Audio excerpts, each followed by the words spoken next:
Priska Baru Segu, kita kembali di Bincang-Bincang Ramadan. Ucapkan shalom juga untuk kedua bintang tamu saya hari ini. Shalom Habib. Shalom. Shalom Kakak Yeri. Ketemu mereka lagi ya Tuhan. Tidak ada pendeta lain atau Habib lagi. Jangan deh, Habib ini aja, Habib. Saya paling tenang kalau dengar Habib ngomong gitu. Saya kayak, kayak gini ada lah ya ternyata khotbah gitu loh. Karena yang biasa saya dengar tuh yang kayak harus mic-nya 2, terus nadanya tinggi gitu lah Habib ya. Iya, jadi kayak udah deg-degan aja kalau ngeliat kalau Habib ini kok beda gitu. Itu ujian atau apa ya? Ini yang sangat melekat sih ya.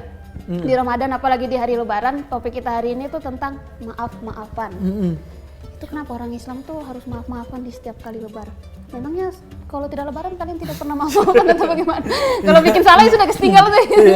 Atau bagaimana? Enggak sih, ini semacam momentum aja, momentum yang dibuat untuk karena kita akan meningkatkan kualitas pahala kita, kebaikan kita, maka hendaknya diawali dengan memaafkan orang lain dan meminta maaf atas orang lain. Bahkan bukan hanya yang hidup, yang sudah mati pun. Makanya di bulan Ramadan, di akhir, di Jumatnya, kita biasanya berziarah ke makam leluhur kita, keluarga, kerabat, dan lain sebagainya untuk mendoakan. Dan kita kemudian saling juga membangun kasih sayang dengan mereka yang sudah tidak ada itu. Karena kita yakin bahwa mereka hanya jasadnya saja yang tidak ada, tapi secara jiwa, secara ruh masih ada. Jadi disempurnakan saat Ramadan, kita itu membangun hablum minallah, istilahnya hubungan baik dengan Tuhan secara maksimal. Makanya ibadahnya jadi kenceng nih kalau Ramadan. Qurannya yang 11 bulan nggak dibaca diambil lagi. Tadinya berdebu. Ya, tiup debunya. Makanya. Sama Alkitab saya juga udah berdebu loh sebenarnya. Saya ngomongin diri sendiri tadi. Makanya ini dijadikan momentum. 11 bulan nggak maksimal, Tuhan mintalah 1 bulan. Sebagaimana sehari dikasih ke kita semua waktunya, tapi Tuhan minta jatah minimal 5 menit kali 5, 25 menit, yaitu saat sholat gitu. Jadi itu kayak momentum yang dibangun, dan kita bersyukur Tuhan memberikan kesempatan dalam bentuk momentum ini. Karena kalau nggak dalam momentum itu agak berat. Beda loh antara puasa sendiri sama puasa bareng-bareng, itu beda. Kalau bareng-bareng kayaknya lebih enak, lebih seru gitu. Lebih berasa gitu, lebih berasa. Karena semuanya mendukung. Iya. Yes. Nah, jadi setelah kita membangun hubungan baik dengan Tuhan, nah udah gak punya salah nih sama Tuhan, udah minta maaf. Nah, sekarang tinggal minta maaf kepada manusia lain juga, sesama manusia, hablum minan nas namanya. Maka kemudian kita bermaaf-maafan, meminta maaf dan memberi maaf. Kita sendiri ada yang ada ayat yang bilang, ada kisah yang Yesus menganjurkan kalau memaafkan itu 7 kali. Karena ada yang nanya waktu itu. Iya. Jadi memberi orang berapa kali sebenarnya itu poinnya adalah tidak terbatas. Iya. Gitu. Jadi pembahasan di firman tentang orang nanya kapan, sampai berapa kali saya harus ngampunin dia, itu kan pertanyaan umum. Oh iya. Ini udah diampunin double lagi gitu sampai kapan? Nah, dikasihlah sebuah bilang 7 kali 70. Kenapa Yesus bilang 7 kali 70? Ya sebenarnya itu sebuah ini 70. Aja sih, kayak kalau bahasanya kan alegoris, sebuah pemaknaan bahwa tak terhingga sebenarnya.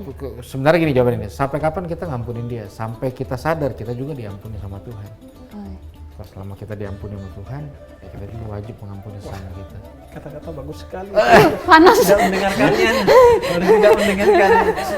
Justru pemaafan itu bisa menjadi titik akhir dari kesesatan orang. Ya. Makin nggak dimaafkan, justru berarti kita mendukung dia makin terjerumus. Gitu. Tuhan aja nggak pernah marah gitu kepada orang yang nggak menyembah dia. Emang ada gitu orang nggak nyembah Tuhan terus, saya boikot saja rezekinya, saya nggak kasih makan, kan nggak, tetap Tuhan kasih makan. Makanya kita Tuhan aja gitu, apalagi kita gitu kepada orang lain, ikut Tuhan. Dan yang kedua, kayak kata Bang Yeri tadi, emang lu nggak punya kesalahan, kenapa lu nggak mau memaafkan orang lain? Bahkan kita ini terhormat, kata Nabi, karena aib kita ditutup sama Tuhan aja. Benar. Ya, saya terhormat kan karena aib saya ditutup. Kalau nggak ditutup ketahuan aib-aibnya gitu setiap orang. Jadi harus besar hati nih, sebagaimana Tuhan membesarkan pintu maafnya kepada kita. Dengan bermaaf-maafan saat lebaran, dimaafkan dan memaafkan, apakah itu bisa dibilang dosanya dihapuskan? Iya, ketika orang meminta maaf, masa dosanya dihapuskan. Dari kosong-kosong lagi, ketika benar-benar memaafkan. Maka selesai. Apalagi kalau taubat dia kepada Tuhan. Sekali taubat ya sudah. Selesai, semua dosa-dosanya hilang. Baik banget. Pantas mereka nggak butuh Yesus untuk menebus dosa. Kayak gini, lebaran maaf-maafan habis loh. Kakak Yeri bagaimana?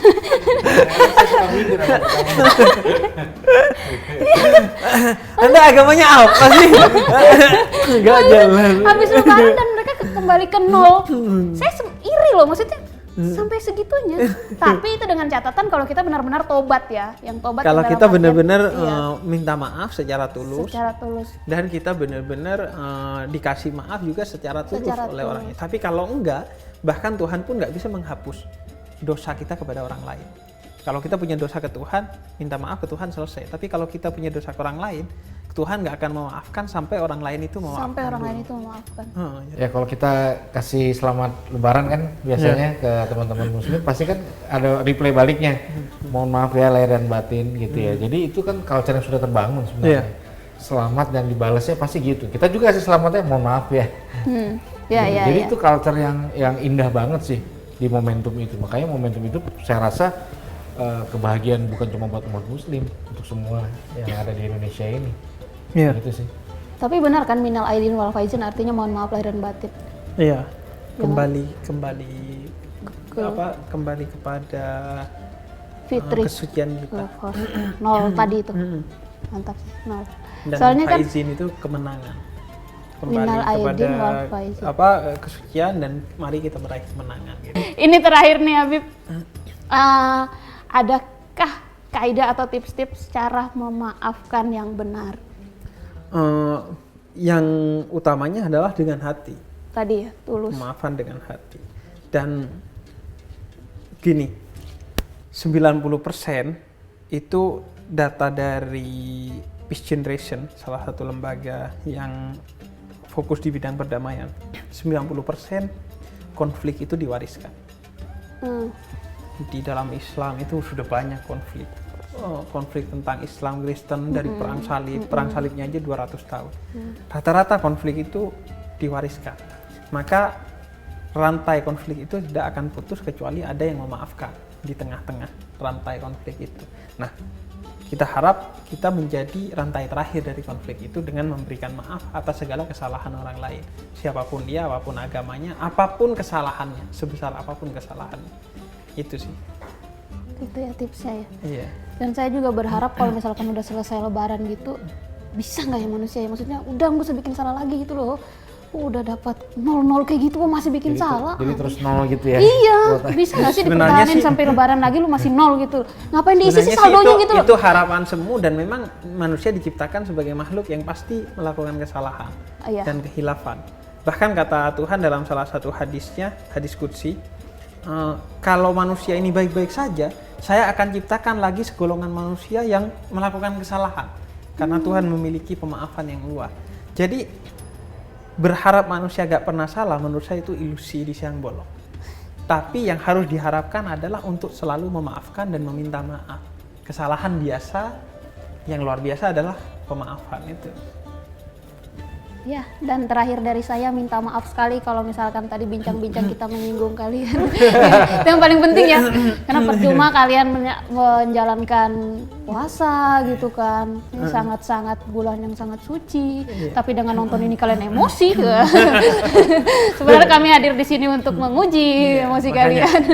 Besok-besok Anda nonton ininya setelah buka puasa agar gak batal puasa Anda. Oke, terima kasih banyak teman-teman untuk episode kali ini kita sudahi sampai di sini. Saya Priska Baru, saya Assalamualaikum. Salam.